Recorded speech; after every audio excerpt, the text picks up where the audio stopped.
12:05 in Edmonton. Good afternoon. Welcome to the All Stream, presented by Boston Pizza, right here on Edmonton Sports Talk. Tom Gazzola, Jay Milne. What's up? Welcome, Jay, to the Oil Stream. Thanks, Tom. Thanks for having me. Great to have you. When we're down a rather large man, one of our compadres, some people have to step outside their comfort zone. And I was beckoned and called by one Matthew Owanek to come on and help out. Well, welcome. And offer my opinions, Tom. Good, I like that. Tomothy. That's Mr. Tomothy to you. That's Mr. What did you think of the names that came in? I believe it was the winning submission was Tomothy Gonzola. I have been called that before. Yeah. So I like it. It suits. It suits. It suits. I mean, if you're going to screw up your name, you might as well go all in. Yes. It has happened in the past. Well, geez, twice in the span of 2 weeks. Yeah. And the one that hurt me the most was Wild TV, I got to admit. Yeah, that one. Because how many seasons have you been on that show? Well, this is the 5th. Gonzola? Yeah. Yeah. Well? Yeah. It's funny because they still kind of don't know what I do. I was going over the schedule, the shoot schedule for this new season of Bozone Live, and I was like, I'm on the air all those days. They're like, we start at this time. I'm like, guys, I told you I'm on the air. Well, at least you have fun with it. It's a great show and good people over there. We'll get it all sorted out. The new season kicks off this weekend, by the way, on Wild TV. First episode, Bozone Live. I follow them on Instagram now, and there is, if you're into like hunting videos and, I'm just going to say it, seeing animals get popped by a bow, follow their Instagram feed because it's full of it. Don't call it killing, it's harvesting. Well, yeah. I mean, if you're hunting and gathering and you're trying to fill your freezer, exactly, that is totally okay. And it happens a lot, especially in Western Canada. And it's funny, this not to get on a tangent here, but it's all good. Hunters like that are probably the people that take that hunt the most seriously and the most to heart. That's the one thing I learned right away. They're thankful for that animal for giving its life for them to feed their family. And that's nature. That's primal. I mean, that's a great point. Later on the Reed Wilkins show, I've got some sad news to enlighten everybody with as well about our dear beloved Daisy Duck. No. Yeah. Is it that bad? It's gone. She gone? She gone. Yeah, Fox got it. No. Yeah. So now, yeah, it happens. Darn. And we had That's everything. The one you had in the house. Yeah. Yeah, it's a star. It had its own Instagram page. No, it didn't have its own Instagram page. But hey, can we have fun with this show? Yeah, instead of little baby beautiful ducks. Yeah, I'm sorry to talk about death. The circle of life. Yes, let's talk. Anyway. Hey, something that happened that's good is what happened. I believe I wrote a note. Yeah, they won. The Oilers won. They won 2 in a row. They won 2 in a row. That's good. We will break down and go over yesterday's win. We'll look ahead to tomorrow's game against the Nashville Predators. We highly encourage and ask for your feedback and input. 780-218-9999. Get into the nasty chat as well. Of course, the Oil Stream brought to you by Boston Pizza. Take a holla break at BP. Try their new holiday menu. Celebrate the season with Boston Pizza as your go-to holiday hideaway. Gather with family and friends over their festively delicious holiday menu featuring indulgent dishes, delightful desserts, and signature drinks crafted to add cheer to every moment from casual get-togethers to planned celebrations. They make it easy to host and toast without the hassle. So take a holla break, pull up a seat, and savor the flavors that make up this season's special. They have a Brie Mary and try Chef Anton Jensen's holiday favorite, the cranberry Brie dip. Oh, that sounds lovely. They have a braised beef mac and cheese. Gosh darn, that's that would what I'm be having good. on Saturday at BP Westgate for the watch party. Oil Stream live on location for pre and post. Sweet and smoky ravioli. Oh my goodness! I haven't eaten anything today, so this is making me very hungry. This is sounding fantastic. Spicy shrimp fettuccine, pomegranate glazed salmon, a tour of Italy, a rib and wing duo. Oh boy! And then they have a whole bunch of beverages. I'm just going to leave it there because I'm getting hungry. It is the noon hour. It is Seasons Eatings, the Holla Break at BP. Our presenting I like sponsor. that they didn't go too aggressive with the cranberry choices. That's festive. Yeah, like a brie and cranberry dip. That's good. A little sweet and a little sour. Yeah, but I don't need to see cranberry dipping sauce with my chicken wings or something, over the top. Right. So I appreciate that. I will definitely be having that braised beef mac and cheese on Saturday. Boston Pizza Westgate. Come on down, join us. It is the Oilers and the Leafs that night. 5 o'clock start. We're on the air at 4. Well, I don't think we have to worry about, as the media and questioning whether they would celebrate or announce Connor McDavid 1,000th point in Toronto. Not going to happen. Because I think it's going to happen tomorrow night. I think you're right, Jay, because Connor McDavid pops off for 4 points. The Oilers blow a 3-1 lead in the third period. On the post-game show, a lively post-game show last night, myself, Nanso, and Sean Bell in for Matt Cassian. Lots of discussion about the goaltending, and I saw some stats today. Someone put up a chart, and the Oilers PK is not getting a save. That's why they're so bad. I wanted a save on the Palmieri goal last night. Did you? Out of all 3 goals? That's the one I wanted a save on. The cross zone feed and the one-timer? That's the one. It was from distance.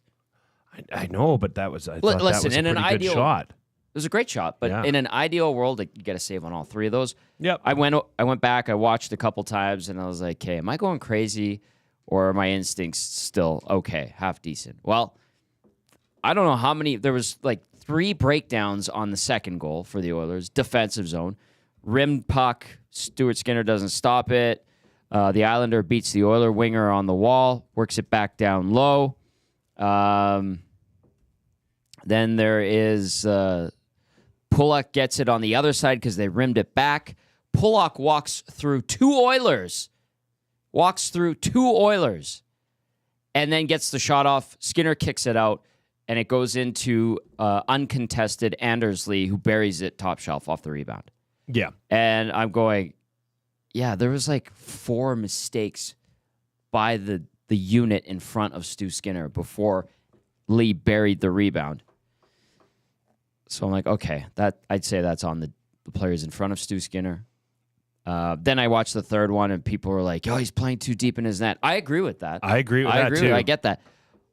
Ekholm goes down, and that's what I was harping on last night, was why did Ekholm go down? I still stand by that, but I completely neglected the other mistakes that happened. It was off a face-off, puck gets worked around, the Islanders have possession.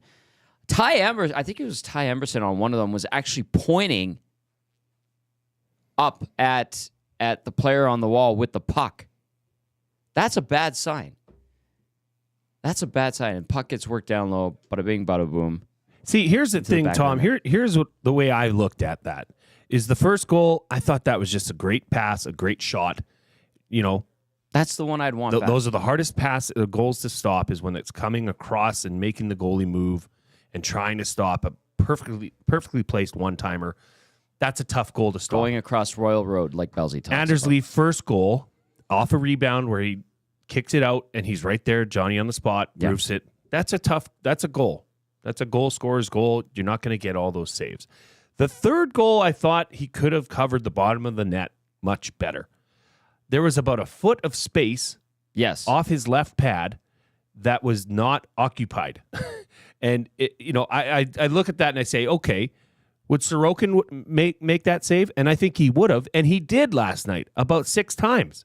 But Sorokin played out of his mind. Okay.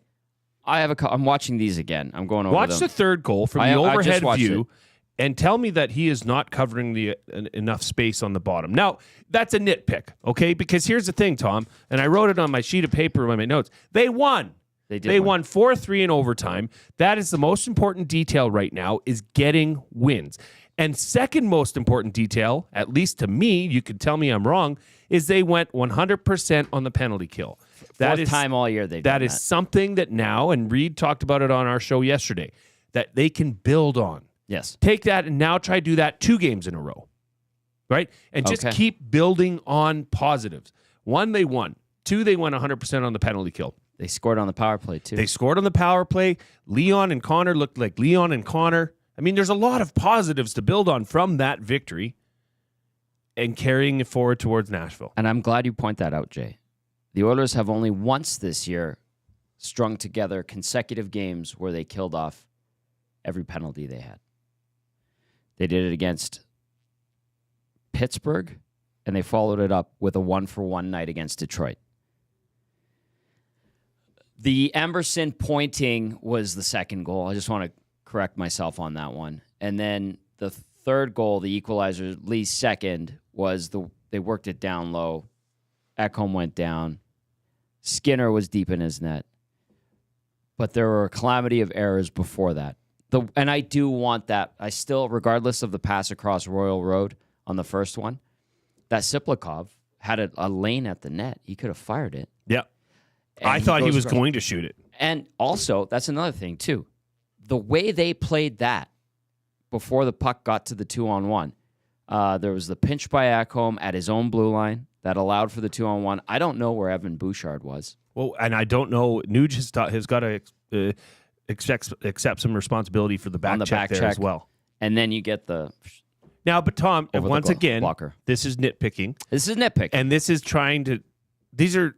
I don't care what you are, Connor McDavid or Brett Kulak. You're not going to be perfect on every play. Brett Kulak is damn near perfect. Brett Kulak's been playing very good. But it's a culmination of mistakes at the same times. Yes. That are costing the team. They're going to be. There's not a. It's like the old saying. You could call holding on every play in an NFL game. Correct. But you don't. But if there's stuff that's egregious enough and it compiles and compounds, that's when it gets noticed. Right. And that's what happens, it seems, to this team is that when they make mistakes, it's not just one, it's two or three that combine to really make it stand out. Yes. Compounding mistakes is what a word. The term that Matt Cassian coined last year on the GCL Diesel Oil Stream pre- and post-game show. And they still have that as an issue right now. The real not-so-slim shady says, it was great seeing you, Tommy. Although briefly at the game last night, Tommy, my daughter thought it was so cool that I knew a celebrity. Was that Shane? Is that the real not-so-slim shady? Maybe it is. Maybe if it's it Shane, isn't. I thought he said hi, and I was like, that looks like Shane. If that's you, Shane, good to see you last night. Went to high school with him. But at the end of the day, okay, somebody said it here. Statue Boss Production says, were the goals Skinner's fault? Maybe not. Eventually, the goaltender needs to make saves he has no business making, but he got the win. So we move on. Okay, good point. And I think that's a great way to summarize that, because is he making, like I said, he we're made good nitpicking, saves but he did make some good saves. But when you're playing across from Sorokin, who had 38 saves on 42 shots, yes, it's tough to look all that good when he is. I mean, there was that one sequence at the end of the first period where I don't know how that puck stayed out of the net. Me neither. And then in the third period, or late in the second, when they went off how many posts, and then it got to Bouchard and he wristed one home. Yes, 2 posts. You can't make that up. I will end the goalie conversation on this because it's going to be never ending this season until Stu Skinner gets a shutout every game, or Calvin Pickard, whatever. If you watch the goal Sorokin allowed, although he was brilliant, and I concur with you on that, do you like the Bouchard shot that went through his arm and his body? Do you like McDavid with the little backhand flick that went over his shoulder? The 2 Draisaitl goals were fantastic. I thought the McDavid goal caught him out of position because it was a pretty nice feed by Nuge to spring McDavid. Yep. So it caught him a little bit moving, and I don't think he was set. Should have been a penalty on that one, too. Oh, that was a trip. That was a trip. That was a trip. I don't know, and it's funny.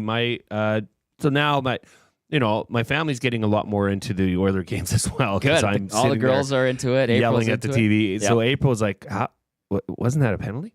She's right. And so we looked at the replay, and it was not even close that was a trip. That's actually the definition of a trip, because he had his stick in there too. Yep. So I don't know how they got away from that. If I was the Islanders, I would be extremely upset. And just think, Oilers fans, just think for 1 second, if the shoe was on the other foot, this would be. And then to have that goal scored on the little flick of a backhand wrist by McDavid over the shoulder of Sorokin, that's 2 compounding mistakes. So that happens to other teams. Yes. Doesn't it, Tommy? Weird that. Weird. But anyway, that's all I wanted to bring up. I was watching those goals, and I was like, man. And even Gager was over last night after some great work on the broadcast. As always. He looked great. Always looks good. sounds great too. I think he looks better than he sounds, to be honest. But. Oh, really? I thought it was the other way around. Just kidding. And I was talking about that shot, and he goes, Bouchard, man, he can really whip it. And I agree. Like Bouchard, we call it the Bouch bomb for a reason. And even the snapshot was really good. But I looked at that goal again this morning, and I'm like, that's between the arm and the body. Wonder how that'd go over if it happened against Edmonton. Well, now that it's Bouch, it's a placed shot, Tommy. He picked his spot and he put it there. But you know what? It's the passionate fans. Yes, it is. And that brings out the best in fans. That brings out some of the, the most chirpiness in fans, if that's the right word. Sure. But it all comes from a good place. It comes from and I'm a place of care. A place of care, and a place of knowledge, and a place of wanting to see this team succeed. And that is a lot of pressure that is on this team, is because Oilers fans know that they're capable of doing really good things. Yeah. Albeit it was a different team last year. It was a different structure of a team. It was put together totally differently. So the expectations are still the same, totally different team. But now you're maybe seeing signs of progress and signs of congealing that you didn't see earlier in the season. Congealing, I like that. Yeah, it was congelation. Congelation. I don't know. Reed and I got into a big discussion. Cooling together as one. Improperly used words yesterday. That's fine. Okay, let's get to this one from Troll. It says, TG, I think you need to stop expecting Skinner to make saves like he could have on that Palmieri shot. He's not elite. He has proven that his whole career so far. He is solid, but don't expect him to make those saves all the time. I didn't say Stu Skinner was elite. I would have liked a save on that shot. It was a shot from distance, a one-timer from distance. That's the one I look at, even though it went across Royal Road, and Jay and I talked about it. He's 6'4". The net's 4 feet high. Palmieri's a sniper, but just one of those. Yeah, anyway, I won't. Me. Yeah, I won't even nitpick on that because I thought that was just a great goal. It's a good shot. It's a great shot. Yeah. Skinner being elite, I don't expect him to be elite. I expect him to go out there and give the Oilers a chance to win every night. That's why he's their number one. I think he needs to be somewhere in between middle of the pack and significantly better than middle of the pack. He's in that his zone. Third season, Jay. Yeah. Third and season. If Stu Skinner, talking about Stu Skinner, goalie here, not Jeff Skinner the fourth. Jeff Skinner got danced on one of those goals. If Skinner can do that, I think there's the offensive power that, I mean, if you were to actually think about this, pragmatically, you could say, I'll take the Oilers over most nights. Mm-hmm. The goal totals. Right. Because they're not going to get shutout performances that often. Right. They're usually going to be in shootouts. Like I think last night the goal total was 6. Well, that went over. Right. So that maybe there's a little insight for you, cool bettors. I like that. Nice little plug there. Troll said in the Paris Jewelers inbox, I heard someone say McDavid touched the puck before he tripped the Islanders player, but I can't confirm. I mean, he tripped him. It was pretty bang, and I just, especially the ref was right there. But yes, we did go over that. Somebody says if they got to the McDavid trip that led to his goal, penalty or not. Yes, we are agreeing that probably should have been a called penalty at that point. Yes. But, like I said, Tom, they won. They put 42 shots on net. And 4 past Sorokin. And perfect on the penalty kill. 50% on the power play. Yes. That is something that you can build on. I like it. Now, here's the big... Now, this is 2 in a row. They were dominant over the Canucks. They did enough to win last night. Yep. Okay. What team shows up Thursday against Nashville? The one that's going to crush Nashville. Now, Nashville, this is what, their third meeting this season? Yes. End of the season series. This is the end of the season series. It is very hard to sweep a season series. Even though Nashville seems to be going very much still the opposite direction. Stink right now. Yeah. You'd like to see a team come out and just put the pedal down and go at the throat of this team. Do not get complacent. Do not rest on your laurels knowing that you've got 2 wins in a row. Like, No. This needs to continue to happen and continue to climb, right? Yes. But that hasn't happened that much this year, so it'll be interesting to see.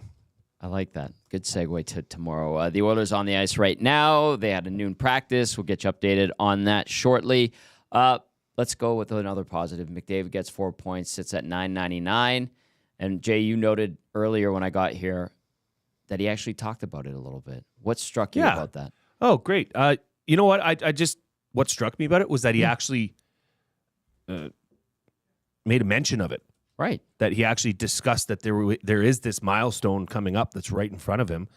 And I thought it was very, and until that documentary came out, there was not much to know about Connor McDavid. Mm-hmm. He showed everybody that he's got some fire in his belly. He's got some mustard and piss and vinegar, so to speak. Yes. But this showed aside because it's very common in the professional sports world to say, it's not a big deal. I'm not really thinking about it. BS. That's not true. You're a competitor. You want to be the greatest in the game. This is one milestone you got to knock off, and it truly does mean a lot. And he said that. He said that in the post-game comment, which I thought was very heartwarming, you could say, for somebody to actually, for a superstar like that to admit that, yes, I am thinking about it, and yes, I have look back on the great players I have played with, the great players that I am playing with, the people that have got me here. I was very impressed with that because that doesn't happen that much in professional sports now. Usually it's on to the next question. I'm not thinking about it. We're just happy we got the win. But I thought for Connor especially to come out of his skin a bit and show that side of him, I thought that was very, very nice. You noted it, and I was like, yeah, you know what? That is refreshing. He's talking about that. And he mentioned something else yesterday, Jay. He goes, I didn't want to come off the ice. I just want to stay out there. And that is just incredible. And if you're an Oilers fan, that should just make you so excited that you could just dance all over the office today. Yes. I think he gets that point tomorrow pretty quickly against Nashville. I'm just looking at Nashville's most recent run of games. They started the month with a 5-2 win against Colorado. They followed it up with a 3-0 loss to the Kings. Then they hit the road. They lost in Washington 3-2. They lost in Florida 6-2. They come home, beat Utah 4-0.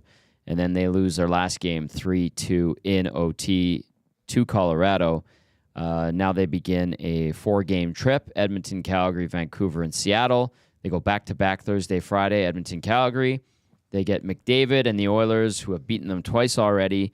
And you've got a motivated Connor McDavid, wants to get that 1,000th point, because I don't think Connor McDavid does want to go into Toronto, his hometown, with $9.99. I think he wants it to be done with. Well, yeah, that was a question that was discussed yesterday on our show, and I don't know why he wouldn't want to get it done here at home either. It's not like his parents aren't going to be here. They were probably there last night. They're going to be there tomorrow night. Right. And that's really what you want, is your family around to celebrate that milestone with you, your family and your teammates. And screw Toronto. Like, honestly, I don't want to give them the joy of having the extra press and the extra.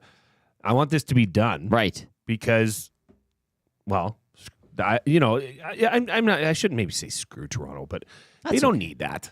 They don't need. They've got enough. They are the center of Canada. And yes, we just, the hockey universe. We just orbit around them, Tom. So for one of the moons or planets to get a little bit of, a good soundbite once in a while is good for the whole universe. I respect that very much. Yeah. McDavid, when he gets that 1,000th point, likely tomorrow, will become the 4th fastest, 4th youngest, and 4th Oiler all time to hit 1,000 points with the organization. What do we got? Gretzky, Messier, Curry. Flip Messier and Curry. So Gretzky, Curry, Messier. And the 4th fastest all time. Yes. Right. Behind Gretzky or... No, Gretzky, Lemieux. And Trick One, former Islander. Bossy. And then in front of Stastny. That's right. Yeah. See, Reed teaches me stuff, man. He's good. Reed's good. He's like an encyclopedia. If I just sit around him, what's it called? Osmosis? Yep. That's what I get from Reed. He's beautiful. My guy. That's science, man. Science. If you're wondering, the list of top Oilers point getters of all time: Gretzky at 1,669, Curry 1,043, Messier 1,034, McDavid 999, he would also become the 99th player to ever reach 1,000 points. Isn't that kind of fitting? Yeah, is it? Talked Oh, about wow. last night. That gives me chills. It sent a chill down my A little spine. tingle down there, Yeah. hey? How about that? Yeah, that was good. That was really good. All right. Got me Glenn fired up. Henderson, 906. Leon Draisaitl sits at 870, so we fully expect him to hit 900 this year.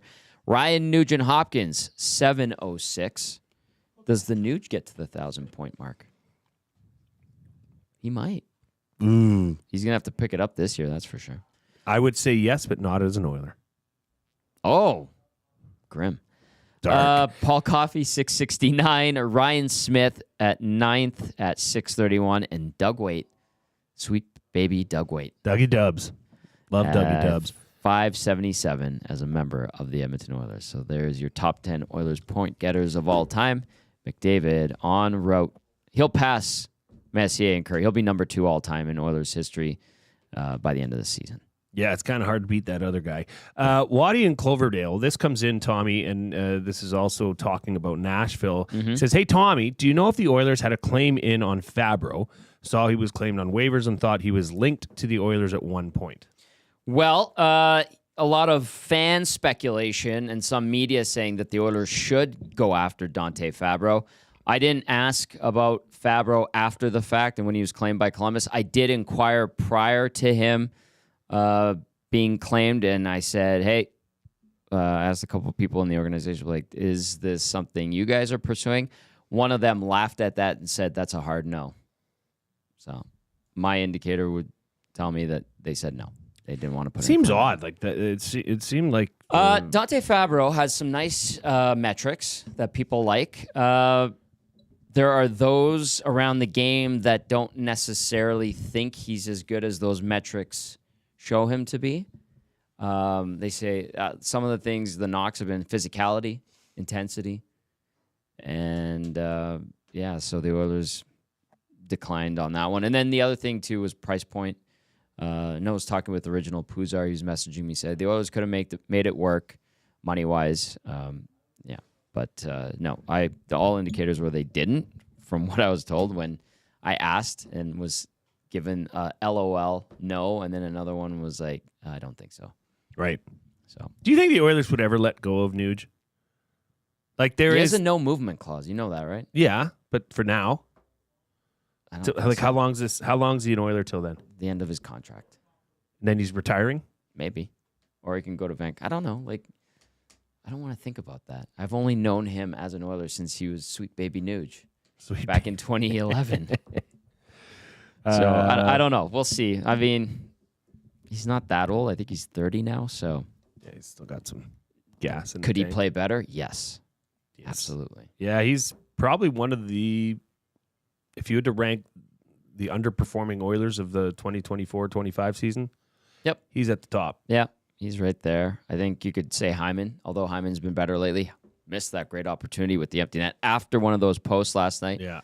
Nugent-Hopkins, just a quick update on him. 6 points in 15 games, even rating, 4 penalty minutes. Not good enough from a guy that's in your top 6 consistently on the number 1 power play, which has struggled, although it went 1 for 2 yesterday.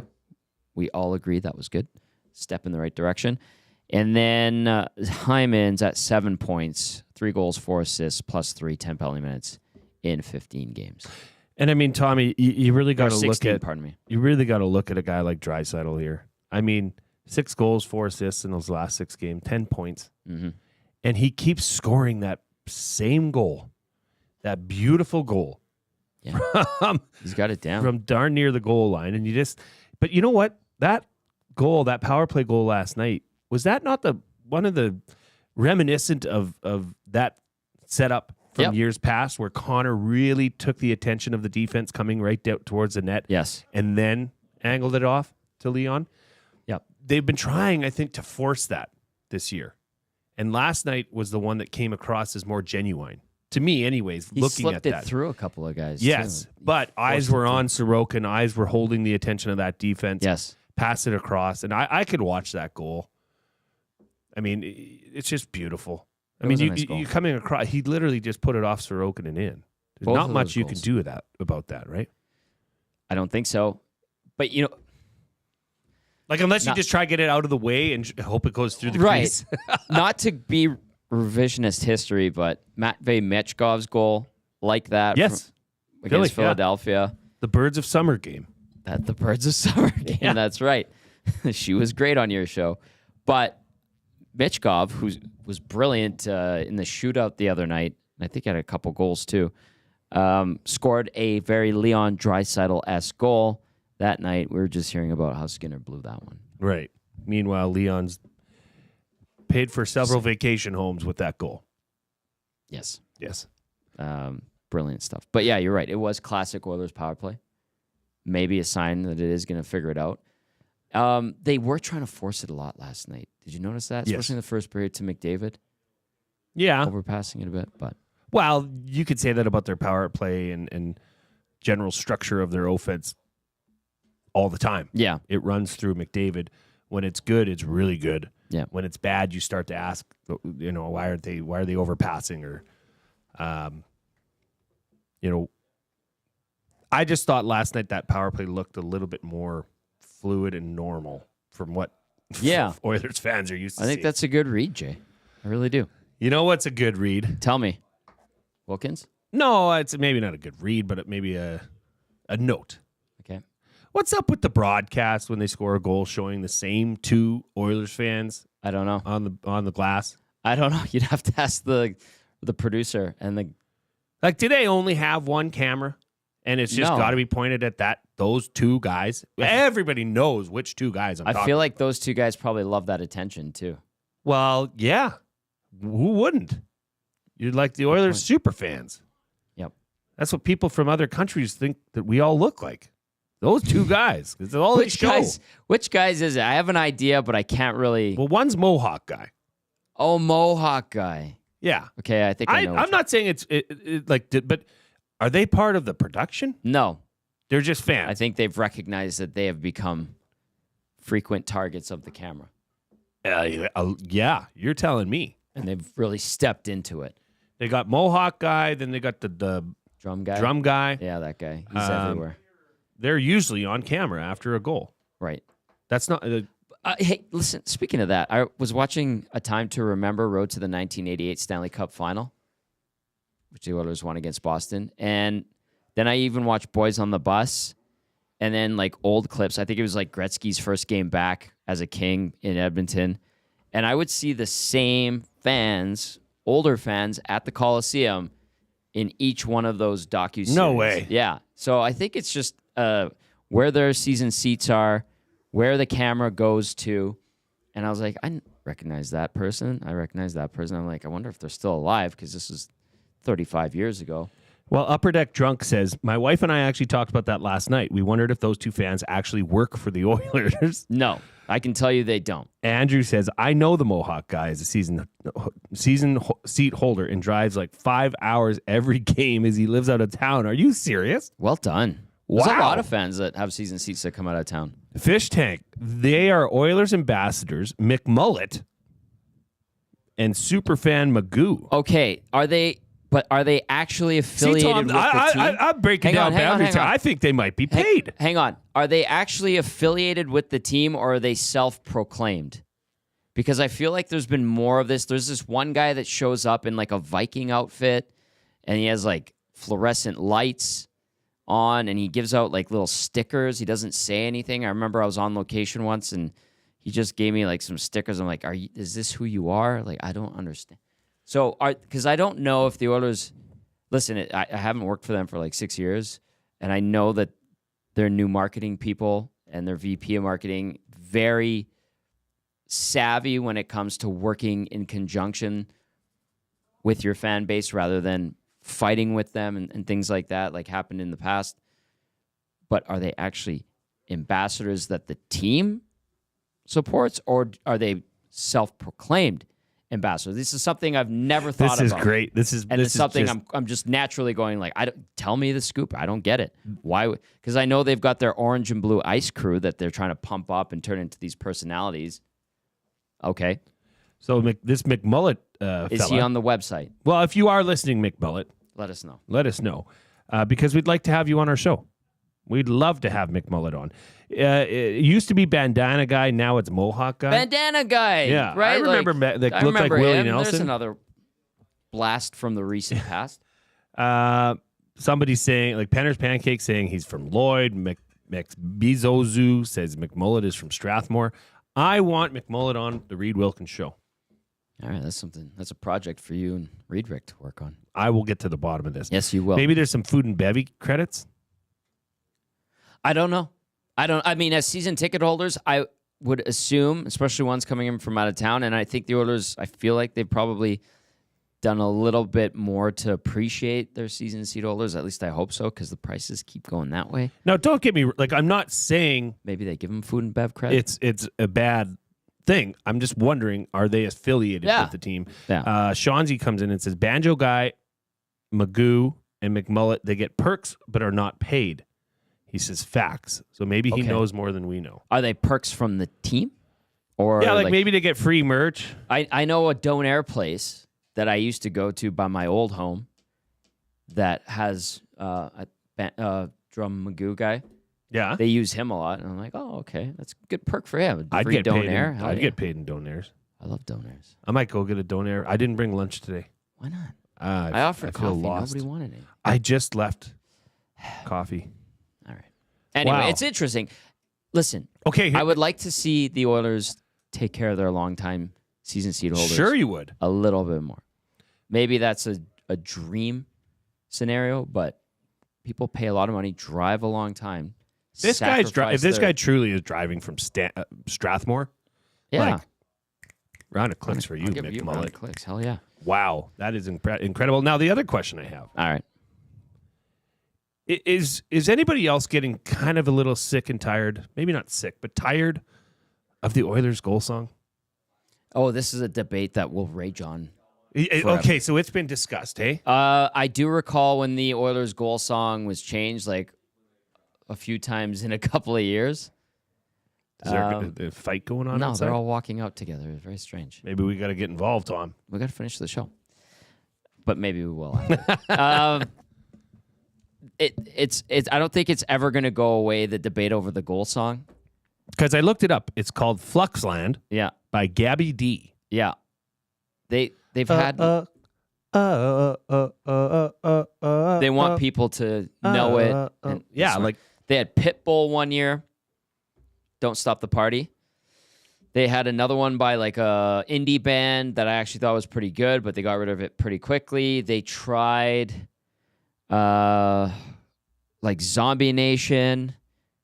They've tried a few, and did they have a Nickelback one? Oh no, they had Rev Theory. Hell yeah, that was bad. yeah, that was. So they've cycled through a few. But in this recent seems years. to be hanging on a little longer than most. Is there a natural progression and cycle for goal songs?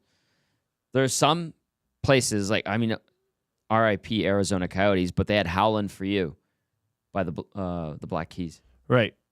Isn't Black Keys? the Vancouver Canucks one is interesting, right? Isn't it Simple an old Minds. 80s song? Don't you forget about them. Don't you Yeah. forget about And me. then Hall & Oates in Toronto. I find that Yeah. one incredibly annoying. You Make My Dreams Come True? That one, yes, awful. Wow. I don't think you're going to please everybody, honestly. No, I know, but what song would you like to see, Tom? I honestly don't care. I Really? just don't care. No. As long as it gets played a lot because the team scores, that's a good thing. You know what I've always thought would be a great song if they kicked it in at the right spot? Which? Renegade by Styx. Oh, that's a good one. That is such a good song. Good song. I think that would be fun.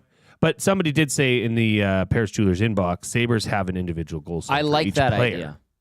It's like That a was walk-up Shanzi. song. I don't mind that either. Yeah. Eric Sabrowski, who was on our show, he's a reliever he's a closer. He was on the broadcast and at the game last night. Yes, Him and that's right. Joaquin saw each other. Best friends now. Are they? That's what Joaquin Let's said. talk to Joaquin. Yeah. He said his song was a Nickelback, or he doesn't have a song yet. That's right, because he's a rookie. Yeah. And it's like you don't ask for your song. You get told you have the opportunity for a song. Smart. Yes. When I go on radio spots in Montreal, the courtesy they provide to me and it's kind of like an inside joke, is they play Nickelback anytime I go on there. Really? And I will make the joke that I say, thank you for playing the Alberta National Anthem. I had my hand over my heart the entire time that song was playing. It's usually Burn It to the Ground. Yeah. One of those ones. So, our Jess is in the nasty chat. Everyone crapped on Metric Stadium. Stadium Love. That was another one that they had. Yeah. See, they went through a whole bunch in like a 4 or 5 year span because everybody hated everything, and the team sucked too. And it would also be cool, like obviously friends of EST, family of EST, to be honest, is the Whale and the Wolf. But not everybody in Edmonton obviously would hear their songs. But if you put on a Whale and the Wolf song and it just kind of came and rose through the ranks as what song is this? Right. I haven't heard this. That would be kind of cool too. Something organic. Organic, like that would be nice and local. Chelsea Dagger in Chicago, which I believe is still their goal song to this day, unless they've changed it recently. The guy who was in charge and brought that to Chicago was the Oilers game day presentation guy after he left Chicago. Really? He brought in, he had 3 or 4, and they made him change them all. He had Pitbull. He had a couple of these, and then eventually he went to New Jersey, and then now he's in Detroit. But it looks to me like the general sentiment here is that a change in the goal song would be very welcome. Really? Okay. Yeah. I'm fine with that. I don't care. Just to change it up. Sure. Seems to be getting a little bit, Sure. I'm okay with that. And Nuge is a UFA in the summer of 29. Yes. So that's 5 years from now. Yes. He has a no movement clause in that time, too.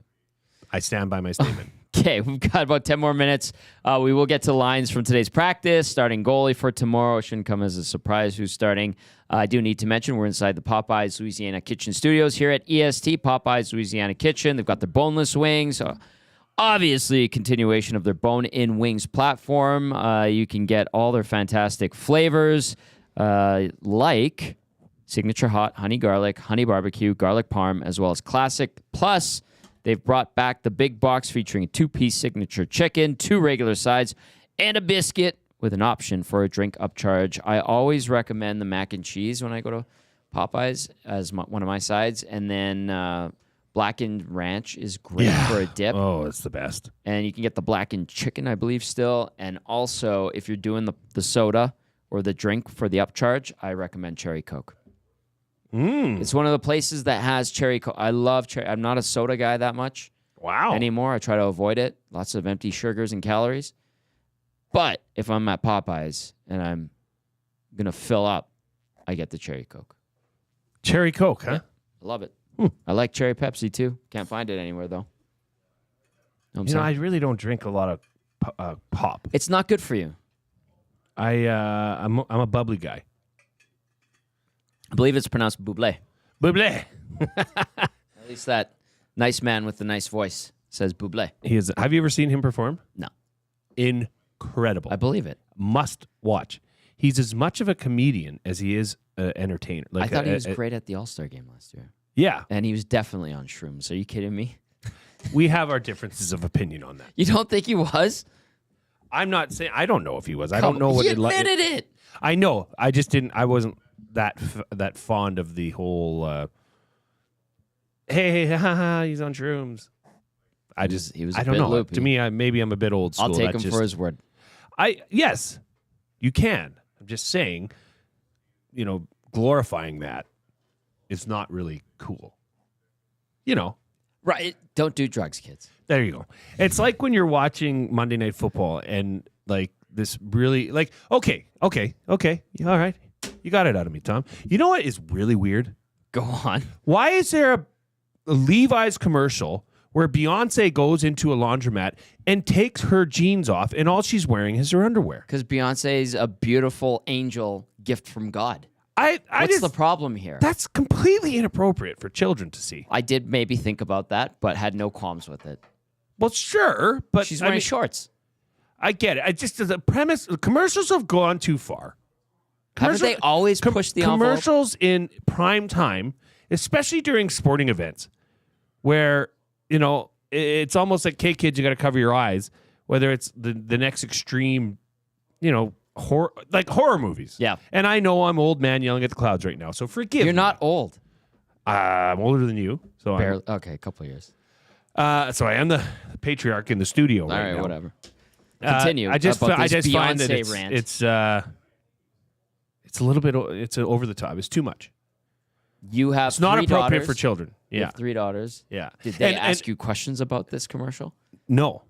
And if they did, I'd probably throw the TV out the window. Okay. That's how upset I would be. They're probably like, oh, Beyonce. She's fabulous. I did Just weird. have that cross my mind, but at the same time, I'm like, I'm not complaining about this commercial. Big Slam Nasty says, preach it, Jay. I want more sports betting advertisements, damn it. I know. You're damned if you do, damned if you don't. Yes, indeed. All right, we got a few more minutes here. Top Gazzola, Jay Milne on the oil stream. Dusty, I talked to him a little bit yesterday. Hopefully he's on the mend. He's going to be on the radio call of the Grey Cup this weekend in Vancouver. Get well soon. We want you to get well.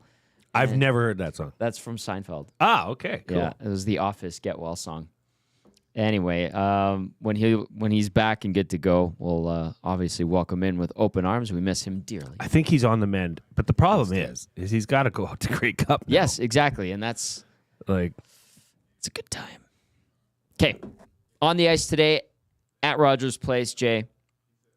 McDavid centering Nugent Hopkins and Hyman. Draisaitl was with Podkolzin because Victor Arvidsson was not on the ice. Maybe taking a maintenance day. Adam Henrique with Janmark and Brown. I like what that line's doing right now. It looks like it's recapturing some of the magic from the postseason. Good. I even liked what the fourth line did, especially in the first period. I know Skinner only played around 8 minutes, Jeff Skinner, but Ryan and Perry, Skinner when he was out there, I know they rotated Draisaitl on with those guys, and they had a couple different looks because they didn't play Jeff Skinner a lot. But I thought that they had a couple of good moments, especially early on in the game. So there's your lines. Ryan with Perry and Skinner. Henrique with Janmark and Brown. Draisaitl with Podkolzin. No Arvidsson today at practice. McDavid with Nugent Hopkins and Hyman on defense. Ekholm with Bouchard. Nurse with Dermott.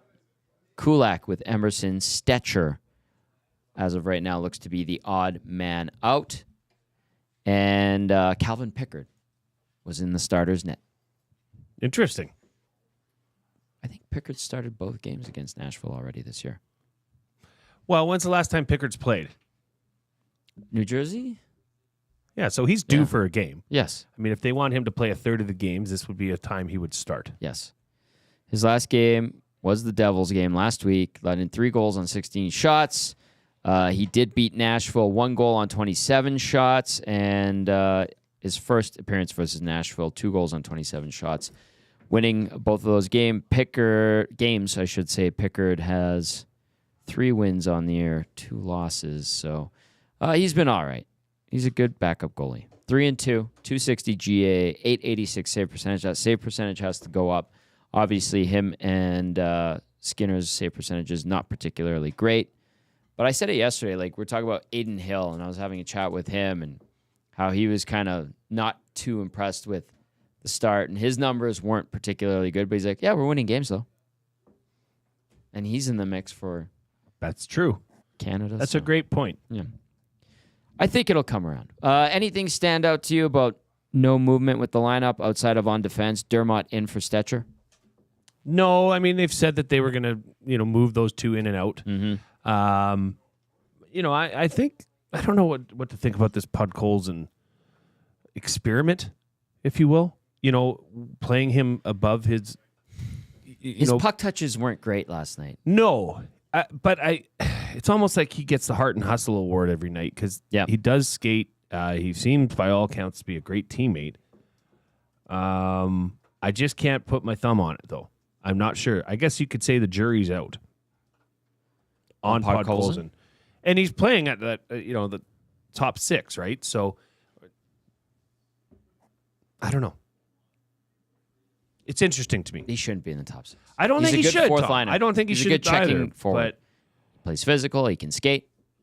Maybe he can bang and crash in front of the net, pop a couple of goals that way. But he's not a top 6 guy. Just trying to think. I took Arvidsson to score. Max Bazuzu says Podkolzin is Dry's puck retriever.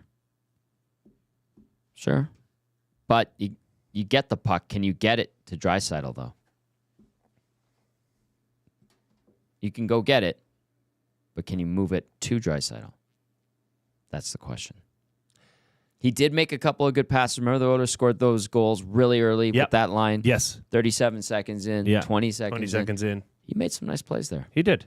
No, but consistently, he seems to find himself in around the puck or in the right situation. It just hasn't been able to, seal the deal yet.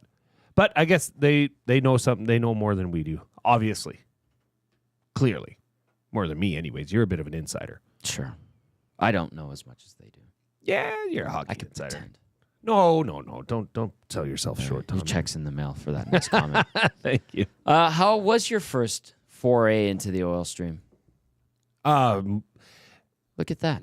Took my expectations and just blew them out of the water. You were great. Thank you, Tom. I'd love to join you whenever. I would love to have you on here more often whenever you can make it. Well, hey, maybe when the big fella comes back, I can come and pinch hit the odd time still. Sure. I'd love that. Absolutely. We brought up some things that I haven't thought about, like the goal song thing. Yeah, well, having a new voice in here. The broadcast? Yeah. These are all Oilers-centric. Very. Sure. But it's different. You're at every game. Yeah. I'm not. I'm watching on TV. Fair. So I probably notice things you don't. Absolutely you do. I have things shoved in my face more than you. Like Beyonce's behind. And don't do drugs, kids. Yes. If there's one thing you can learn from today's show. Absolutely. All right. Well, I enjoyed this show thoroughly. What's coming up today on the Reed Wilkins Show with Jay Milne? Well, we've got a very, very special guest in studio with us. Who? From 4 o'clock to 5 o'clock. That is Sherwood Park's own CFL All-Star, David Beard. He is a small individual. 6'5". That's it? To 6'5". He's huge. He's going to be in studio with Reed and I, and we're going to be talking all things, his story, what he thinks of the league, where the league's at right now, and obviously get his thoughts on the Grey Cup. I liked what Randy Ambrosie said, his outgoing State of the League address the other day, that this league is in a much better place, the CFL that is, with the ownership group that exists today. Deep pockets that care for the league very much and want to see it thrive, succeed, get to that 10th team. So we might not like what Randy Ambrosie did for the most part as a whole as commissioner of the CFL, but he leaves it, I think, in a better place than where he took it over. I don't think you can really deny that. Yeah.